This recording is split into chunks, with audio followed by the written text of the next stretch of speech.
Assalamualaikum warahmatullahi ta'ala wabarakatuh. Bismillahirrahmanirrahim. Alhamdulillahi rabbil alamin.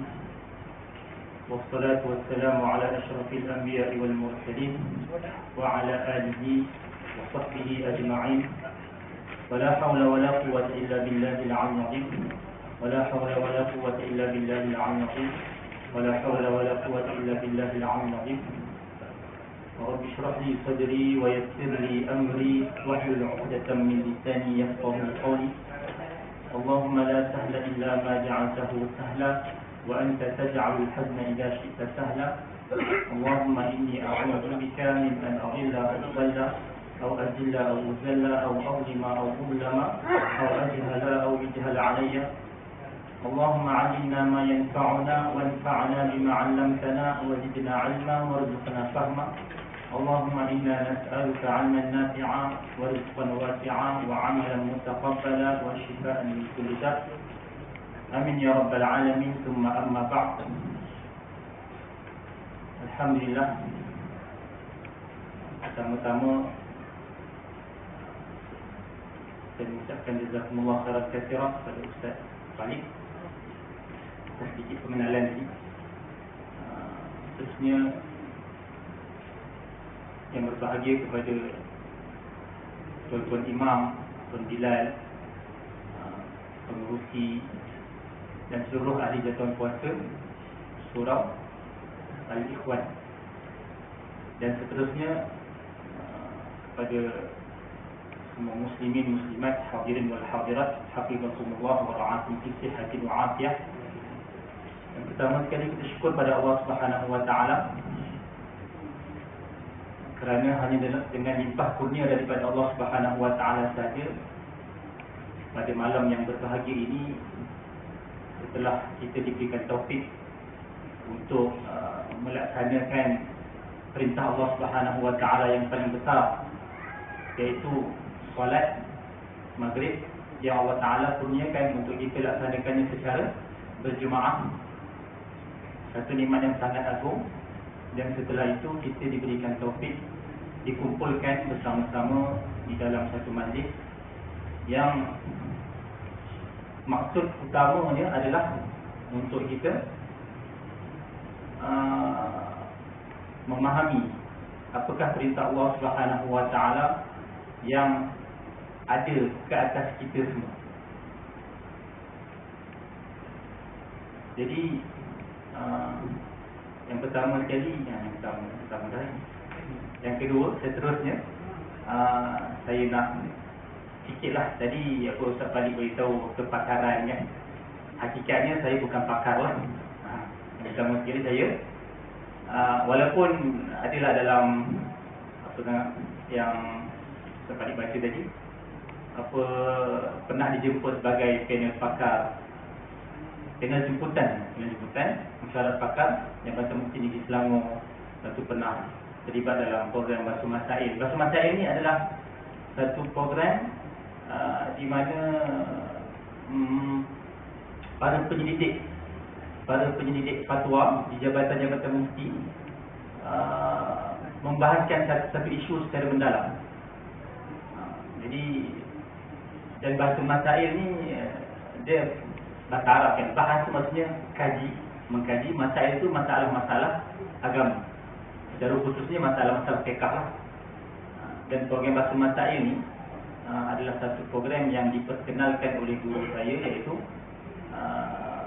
Maulana Abdul Manan bin Kasri hafizahullah, yang merupakan salah seorang editor fatwa wilayah persekutuan, dan termasuk di antara PPS, panel pakar syariah Jakib. Jadi beliau memperkenalkan program Basuh Masail ini di Malaysia, yang menjadi budaya, yang asalnya menjadi budaya perbahasan di kalangan pondok pesantren di Indonesia. Jadi dibawa ke sini, kemudian dibuat di madrasah-madrasah pada asalnya, kemudian alhamdulillah diterima di jabatan-jabatan mufti. Dan kita pun dah buat beberapa Basuh Masail di Jabatan Mufti Wilayah, Jabatan Mufti Negeri Sembilan, yang kata mesti Selangor. Dan alhamdulillah saya antara yang terlibatlah dalam program-program di jabatan-jabatan mesti tersebut. Tapi nak kata pakar bukan.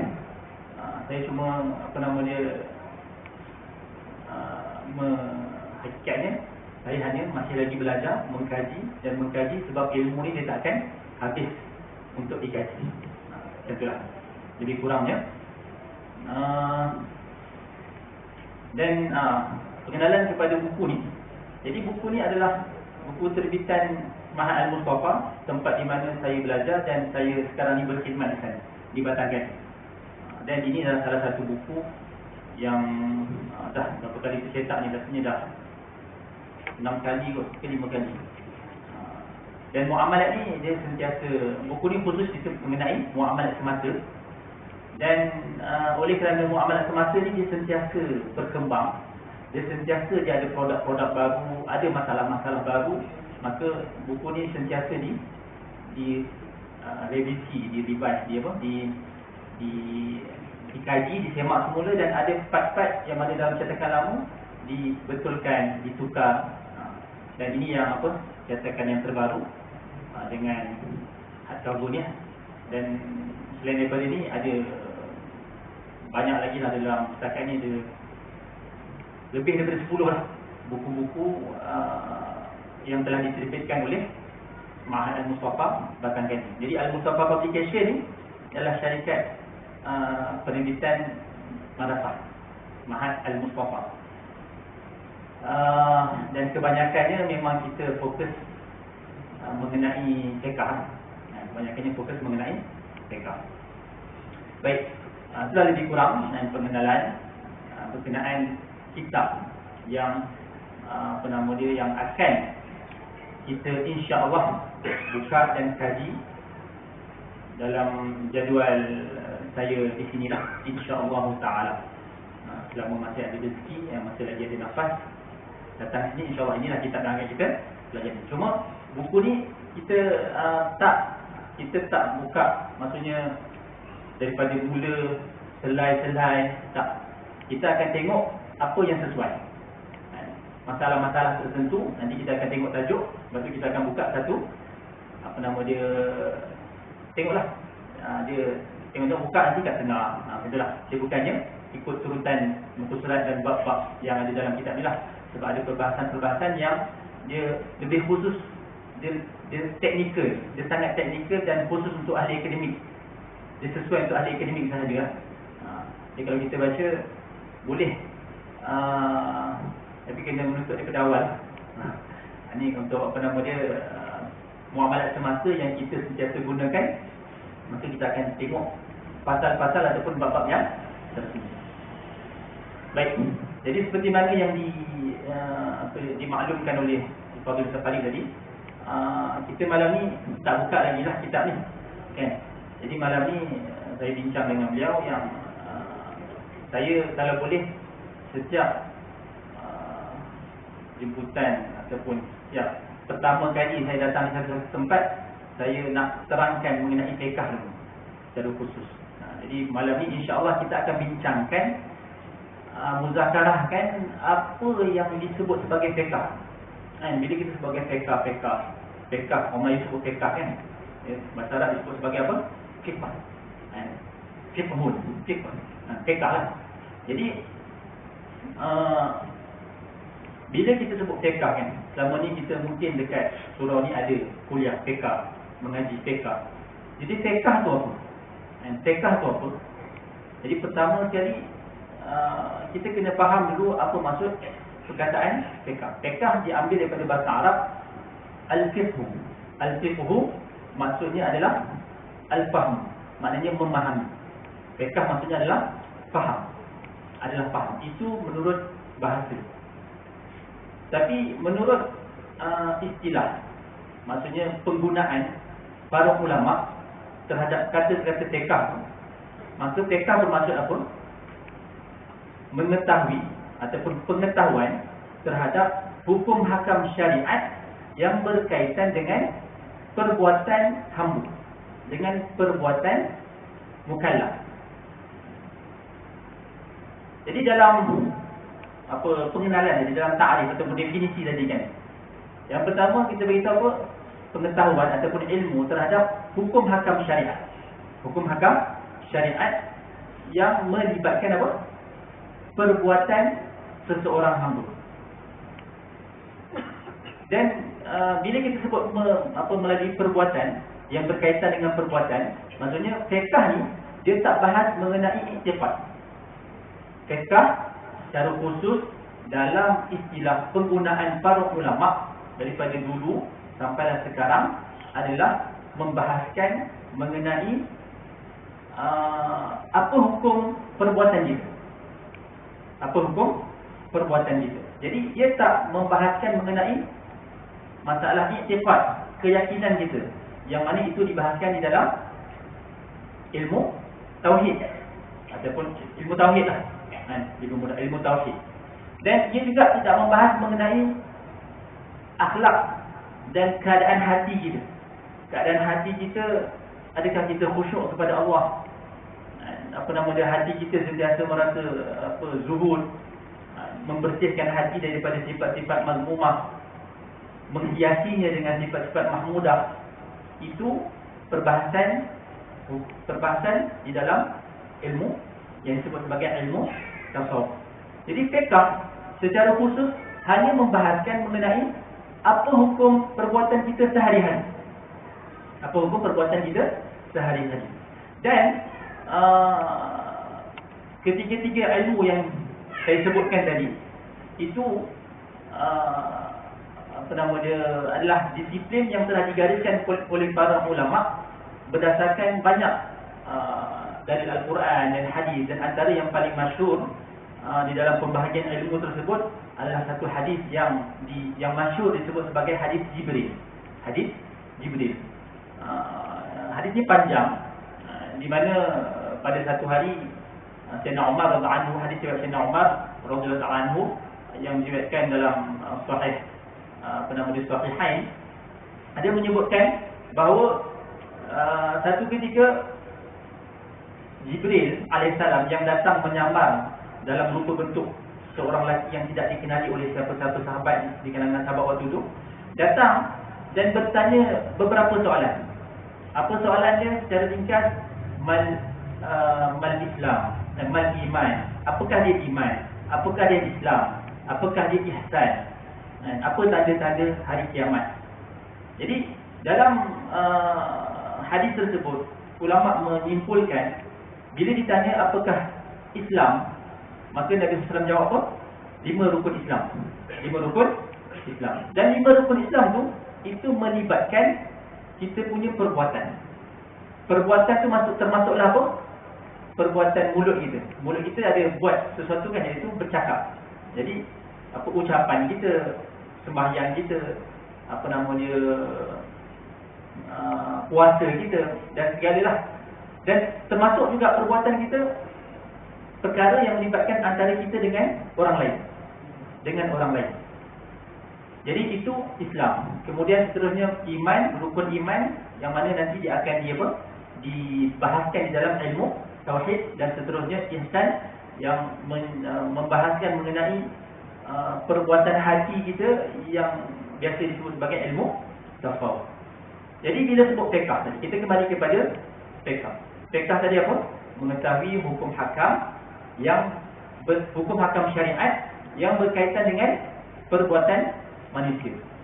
Sebab tu dalam bila sebut pasal fiqh, bila dia membahaskan mengenai hukum hakam manusia, membahaskan mengenai perbuatan manusia, maka perbuatan manusia ni dia ada beberapa kategori. Beberapa kategori.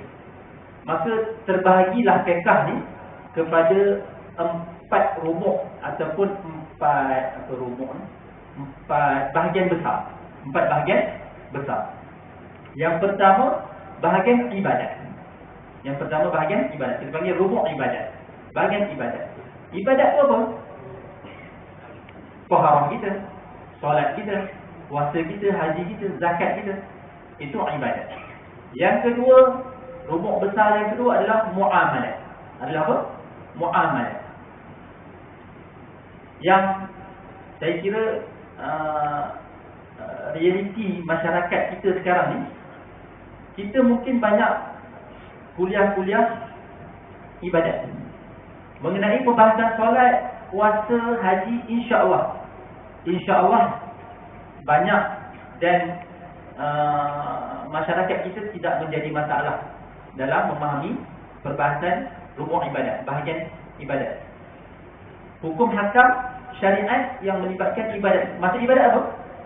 Hubungan kita dengan Allah Ta'ala. Apa perintah Allah Subhanahu Wa Ta'ala atas diri kita yang perlu kita lakukan berkaitan antara kita dengan Allah. Untuk kita sembahyang, kita dengan Allah Subhanahu Wa Ta'ala. Untuk sembahyang perlu kepada bersuci. Ada hukum hakam taharah, ada hukum hakam wuduk, ada hukum hakam tayamum dan seterusnya. Macam tu puasa, zakat, haji, itu semua adalah ibadat. Ibadat maksudnya apa?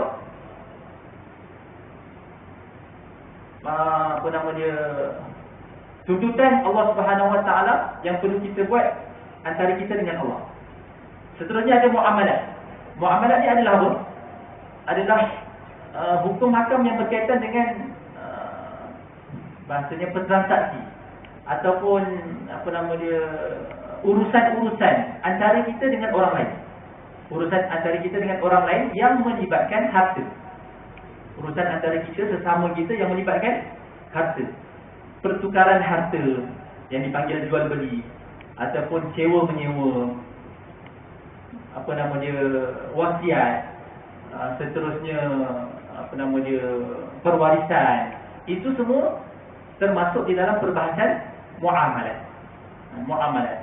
Jangan kita ingat hukum hakam Allah Subhanahu Wa Ta'ala ni ada dalam ibadat saja. Tidak.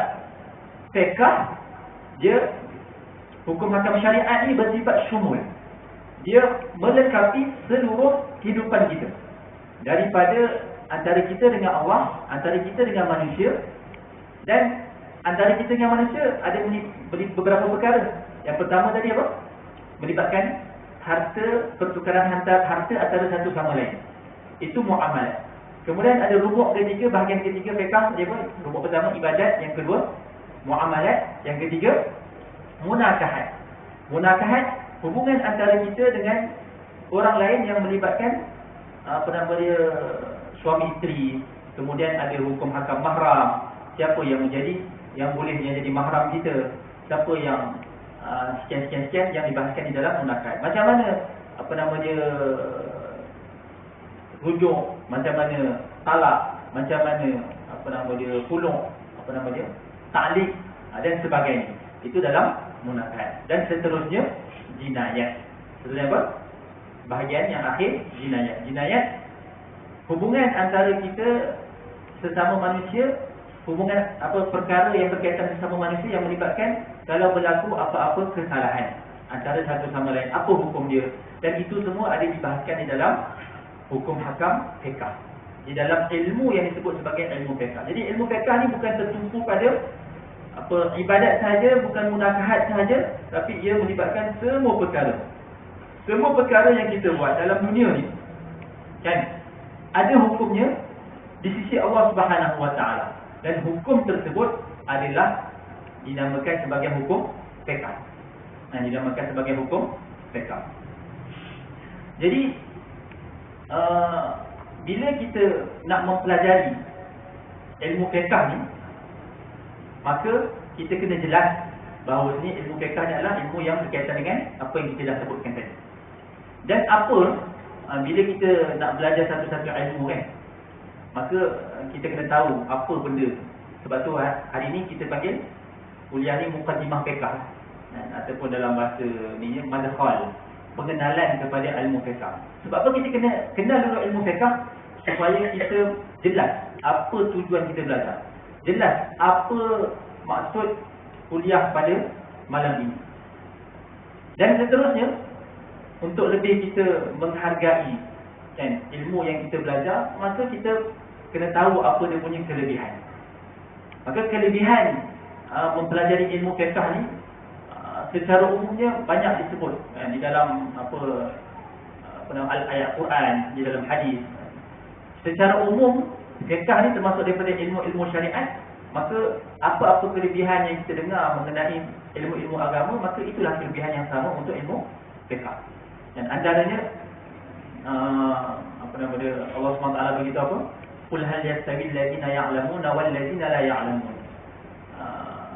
Katakanlah, adakah sama di antara orang yang mengetahui dengan orang yang tidak mengetahui? Jadi ada beza antara orang yang mengetahui hukum hakam agama dengan orang yang tidak mengetahui hukum hakam agama. Dan antara lagi apa nama dia, Allah SWT, Nabi SAW bagi tahu apa dia? Man yuridillahu bihi khairan yufaqihu fid din. Barang siapa yang Allah Taala kehendaki kebaikan untuk dia, maka Allah Taala akan memberikan kepada dia kefahaman di dalam agama. Jadi itulah lebih kurang mengenai fiqh. Apa nama dia, mengenai fiqh. Jadi bila kita sebut tadi mengenai apa? 4 rumuk tadi kan.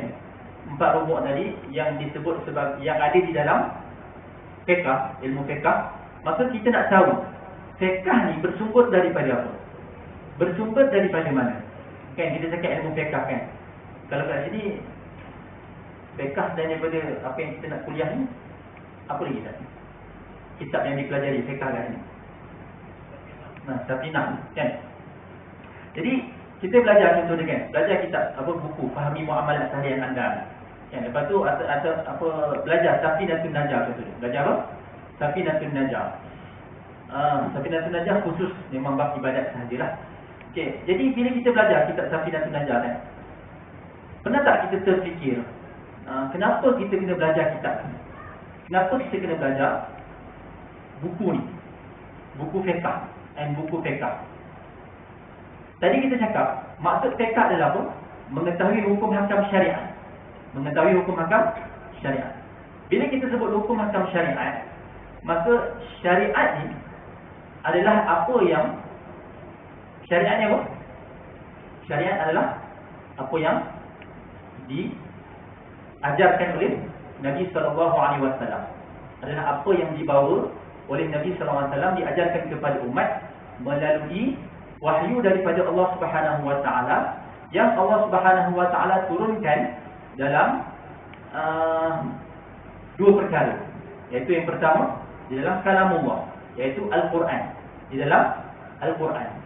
Yang kedua, wahyu yang Allah SWT ilhamkan ataupun ilhamkan kepada Nabi SAW, yang kemudian disabdakan, dibuat oleh Nabi SAW, diperakui oleh Nabi SAW, yang disebut sebagai hadis. Disebut sebagai hadis. Jadi syariat Islam ini adalah apa yang terkandung di dalam Al-Quran dan hadis. Syariat Islam adalah apa yang terkandung di dalam Al-Quran dan hadis. Ini adalah satu perkara yang tidak akan ada khilaf terhadap perkara ini. Siapa yang khilaf, siapa yang cakap apa nama dia, syariat Islam ni hanya Al-Quran sahaja, menolak hadis. Hanya hadis saja, menolak Al-Quran. Ataupun syariat ni apa, Al-Quran dan hadis dah tak boleh pakai dah, maka itu tertolak tanpa khilaf. Bahkan siapa yang cakap macam tu, siapa yang menolak salah satu ataupun menolak dua-dua, hatta walaupun menolak salah satu saja kan, maka dia dihukumi sebagai murtad, na'udzubillah min dzalik, terkeluar daripada agama. Jadi beramal dengan Al-Quran dan hadis itu adalah kewajipan seluruh umat Islam. Kerana kita bila beragama Islam, maka kewajipan kita adalah menurut perintah Allah Subhanahu Wa Taala, menurut syariat yang telah dibawa oleh Nabi SAW, penutup kepada para nabi. Baik. Jadi kenapa untuk kita mengetahui hukum hakam syariat kita perlu belajar Safinah? Kenapa tak pergi terus kepada Al-Quran dan hadis? Mungkin ada persoalan begitu. Dan mungkin biasa dengar juga satu kata-kata pada hari ini yang mengajak masyarakat supaya marilah kita kembali kepada Al-Quran dan hadis. Marilah kita kembali kepada Al-Quran dan hadis. Hakikatnya ucapan itu adalah ucapan yang hak, ucapan yang benar. tapi digunakan dengan maksud yang salah. Digunakan dengan maksud yang salah. Bila kita cakap, bila ada satu golongan mengajak, marilah kita kembali kepada Al-Quran dan Hadis, maka di dalam kata-kata itu menyimpan satu ucapan yang lain, iaitu apa? Tolak semua apa yang terdapat dalam kitab-kitab. Maksudnya untuk mengetahui hukum mengenai solat ni, tak perlu kita buka Safinatun Najah yang khusus cerita dalam mazhab Syafi'i. Kita terus kembali kepada Al-Quran dan Hadis. Sebab bila dilihat, rupa-rupanya dalam mazhab Syafi'i ini ada perkara yang menyalahi Al-Quran dan Hadis. Maka waktu itu tolak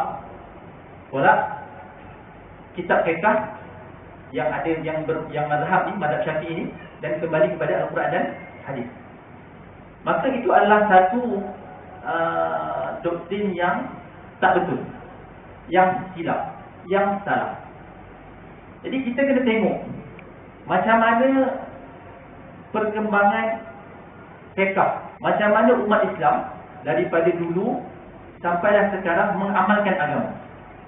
Jadi yang pertama-tama kita kena pastikan, kita kena sedar bahawasanya kita sebagai umat Islam ni, seluruh umat Islam daripada zaman Nabi SAW sampailah sekarang, kita semua ada kewajipan untuk mengamalkan agama. Betul tak? Kita semua kena ada kewajipan untuk mengamalkan agama, mengamalkan syariat Allah Subhanahu Wa Taala. Maka kita tengok macam mana apa yang berlaku di dalam sejarah sepanjang kehidupan umat Islam. Pada zaman Rasulullah SAW, zaman itu adalah zaman tasyri', zaman di mana pensyariatan baru diajarkan oleh Nabi SAW. Sebelum datang Nabi SAW, agama Islam ni tidak ada. Ada agama-agama Nabi-Nabi dahulu bawa keyakinan yang sama, tapi dari segi hukum hakam syariat, mana hukum hakam fiqh ni, dia ada beza antara umat ni dengan umat yang terdahulu. Jadi syariat, hukum hakam yang perlu diamalkan oleh umat Nabi Muhammad SAW adalah apa yang diajarkan oleh Nabi SAW. Okay, kita ringkaskan.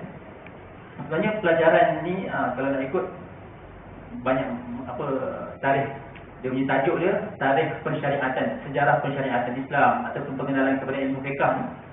Dia kalau nak buat betul-betul, dia boleh makan sampai satu hari punya perbahasan lah. Tapi sekarang ni kita ringkaskan sikit. Jadi sekarang ni bila kita lihat pada zaman Nabi SAW memang tak ada masalah, sebab waktu tu adalah zaman pensyariatan. Waktu itu zaman wahyu diturunkan secara direct. Ada apa-apa masalah, maka wahyu Quran turun. Ada apa-apa masalah, maka Nabi SAW jawab. Masalah hukum hakam kan, dalam Al-Quran ada disebutkan, yas'alunaka 'anil khamri wal maisir. Mereka bertanya kepada kamu mengenai arak dan perjudian dan judi. Maka Allah Ta'ala turunkan jawapan dia. Arak ni haram kerana ada mudarat dan sekian-sekian. Judi ni haram sebab membawa kepada sekian-sekian. Seterusnya, yas'alunaka 'anil mahid. Mereka bertanya kepada kamu mengenai haid, mengenai hukum hakam haid. Maka datang turun ayat. Banyak dalam, dan hadis-hadis Nabi SAW pun begitu juga. Ada apa-apa masalah, maka Nabi SAW menjelaskan hukumnya. Tapi kita lihat ketika zaman pensyariatan pun di mana Nabi SAW masih ada, ketika itu ada di kalangan sahabat-sahabat yang mereka tersalah faham maksud daripada ayat Al-Quran. Maksud daripada ayat Al-Quran. Ni saya nak cerita apa? Saya nak cerita kita sebagai masyarakat Islam daripada dulu sampai sekarang terdiri daripada orang alim dan masyarakat awam. Daripada zaman Nabi SAW, zaman sahabat sampailah ke sekarang, masyarakat ni terdiri pada dua saja. Iaitu apa? Orang alim dan masyarakat awam. Jadi ada satu kisah, satu ayat dalam Al-Quran yang menceritakan mengenai masa puasa. Masa puasa wa kulu washrabu hatta a'udzubillahi minasyaitonir rajim wa kulu washrabu hatta yatabayyana lakumul khaytul abyadu minal khaytil aswad. Allah Taala bagi tahu boleh makan, boleh minum, makanlah dan minumlah sehingga menjadi jelas bagi kamu antara benang putih dan benang merah. Benang putih dan benang hitam. Khaytul abyadu minal khaytil aswad. Okey. Jadi waktu tu sahabat, ada sebahagian sahabat yang mana mereka letak dekat bantal mereka dua benang. Benang putih, benang hitam. Jadi bila dia akan makan, dia boleh makan dan minum sehingga nampak jelas benang putih dan benang hitam, dapat beza. Ada yang letak dekat kaki. Kesimpulan dia, ramai di kalangan sahabat yang tersilap faham maksud daripada ayat tersebut. Yang mana sebenarnya apa maksud ayat tu? Ayat tu nak bagi tahu seseorang tu boleh makan dan minum sehinggalah terbit fajar. Jadi Allah Taala sambung ayat tu dengan hatta yatabayyana lakumul khaytul abyadu minal khaytil aswadi minal fajr, daripada subuh. Maka jelaslah apa yang dikehendaki oleh Allah Subhanahu wa taala. Maknanya apa? Kefahaman terhadap ayat Al-Quran itu tidak kefahaman terhadap ayat Al-Quran itu bukan diberikan kepada semua orang. Kefahaman yang betul terhadap ayat Al-Quran dan hadis bukan diberikan kepada semua orang. Kemudian datanglah zaman sahabat. Zaman sahabat ada berapa ratus ribu orang? Biasa disebut 124,000 orang. Ada khilaf di kalangan ulama jumlah sahabat. Ada yang biasa disebut 124,000. Ada yang kata 100,000 saja. Ada yang kata sampai 200,000. Ala kulli hal, ratusan ribu sahabat, 100,000 sahabat tu, kan, 100,000 sahabat, semuanya mujtahid ke? Semuanya ulama ke? Jawapannya tidak. Jawapannya tidak.